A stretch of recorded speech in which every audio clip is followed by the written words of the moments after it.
মাংসর পকোড়া করব বলে এই যে মাংস পকোড়া করব বলে 1 ঘন্টা মশলা মাখিয়ে রেখে দিয়েছি। আর 1 ঘন্টা পরে এখন আমি কড়াই তেল দিয়েছি, মাংসটা ভাজবো। এই দেখো বন্ধুরা, আর কড়াইতে তেল দিয়েছি, আর একটু সামান্য গরম হলে দিয়ে দেবো।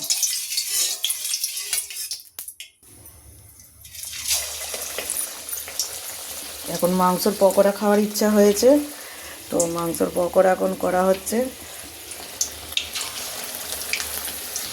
মেয়ে ওদিকে বই পড়ছে।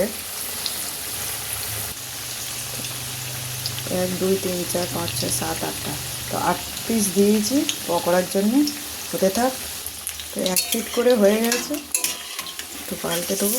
এদিকে মেয়ে বই পড়ছে আর আমি পকোড়াগুলো ভাজছি। পকোড়াগুলো বেশ বড় বড় সাইজের হয়েছে।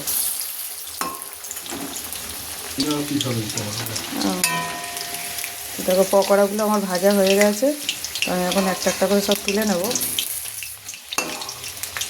তো পকোড়া ভাজা তো আমার রেডি। তো গরম গরম পকোড়া খাবে তো চলে এসো। তো এখনও তো মাংস পকোড়া করতে বাকি আছে, তো সেইগুলো এখন দেব।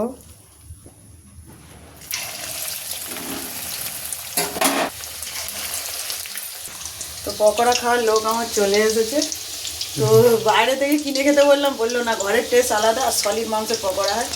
আর দোকানে কি হয়, সামান্য মাংস দিয়ে পকোড়াটা কোনো টেস্ট থাকে না।